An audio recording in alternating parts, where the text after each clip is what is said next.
Hello and welcome to this episode 6 of C by 4. Today has been a fun day where I don't know where to begin. My poor judgment almost led to a collision and I got a new car. Well, toy car. Let me reiterate that. And then I spent an hour or so waiting for stuff to update. So I'm doing this like it's bedtime and I'm tired and I may have had another little little brewski, and I don't have a problem, you do, and your problem is me. Honestly, I was just trying to find a way to use that line. It sounded really cool when I thought about it. But today we are looking at this 1986 Regal T-Type Buick. Would you just... Let me get up so I can see if it's in the shot. Would you just look at that? It's got a license plate with words. There's words on the hood. The hood opens. I don't think the trunk opens. But that's pretty cool. This is a cool one. It was made in... let me see if I get this right. Let's see, what's the 7th month? Crap. January, February, March, April, May, June, July. It was made in July of 2021, if this is to be believed. And yeah, like I said, it's just a pretty cool looking car. So, let me just give you a couple of facts that are on the box. It has the same 3.8 liter intercooled turbo V6 as fitted into the Buick Grand National. If that means anything to you, congratulations. This is the first I'm actually looking at a Buick. So... well, something cool just happened. Anyway, the 1986 Regal Type 2, or T-Type, is... It can go 235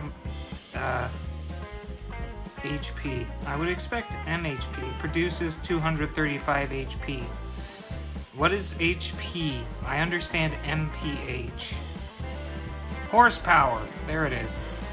Took me a minute. And 330 pounds per foot of torque. So I don't really know cars that well, but I'm just gonna assume that's mildly impressive for a two-door sedan in the 80s. So, we're gonna go ahead. I'm gonna try to weaponize this beastie, and let me get you a few more looks at that. Like, isn't that nice?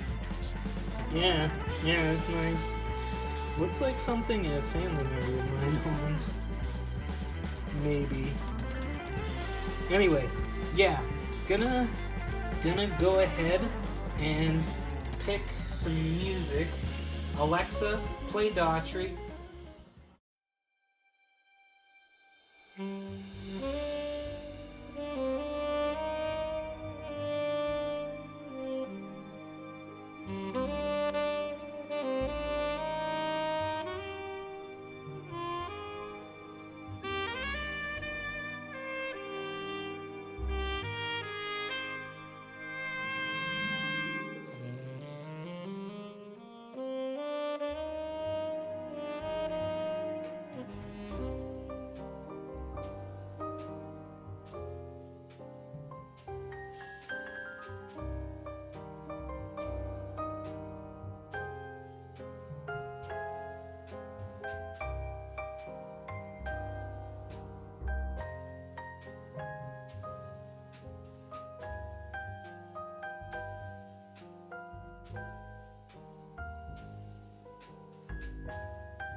Okay, so what we have going on here, the more I drew it, the more, for some reason, it was making me feel like gangster mob. And it's probably just the design. Doesn't really... There's also some text right there that's really hard to read, and I'm not sure what that says. But I think it's like 3.8 turbo or something. I can't read it. But point being, I was thinking gangster, like the old style, like New York mob, and came up with Gosby.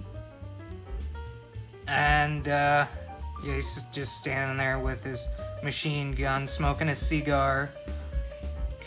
Like his eyes are just peeking out from under his hat. And with the car, I started thinking maybe put the gun at the back of the vehicle, kind of like, I think Preacher and Twisted Metal Black had that style, where instead of putting the guns in front, they had one on the side, like in the back. I would have to look to be sure, but I was going for something like that. Initially thought put them in the front, because that's where you always put them. And the thing I'm trying to figure out is how to make it to where it won't stop the doors from opening and making it functional. And then I also decided like rocket and napalm strike and all that stuff, just like peeking out. If you couldn't tell, my ideals of like car combat mainly come from Twisted Metal Black, which is surprising because it wasn't initially my go-to in the series. But the way they had the weapons poke out of the vehicle and all that just was really cool. So, let me see. Can you see all this? I guess you can't see all that. Well, that was the other part that I drew. And then down here you see his weird stubby legs. I think I got proportions pretty good on this one. And then, yeah, I just kind of stuck with the look. I like the split grille. And gave it a little bit of a angle on the bumper. And yeah, it looks like I'm pleased with how this session went. So I guess that will do, and I will talk to you all next time. Hope you all enjoy your evening, because I'm gonna go to bed. Night.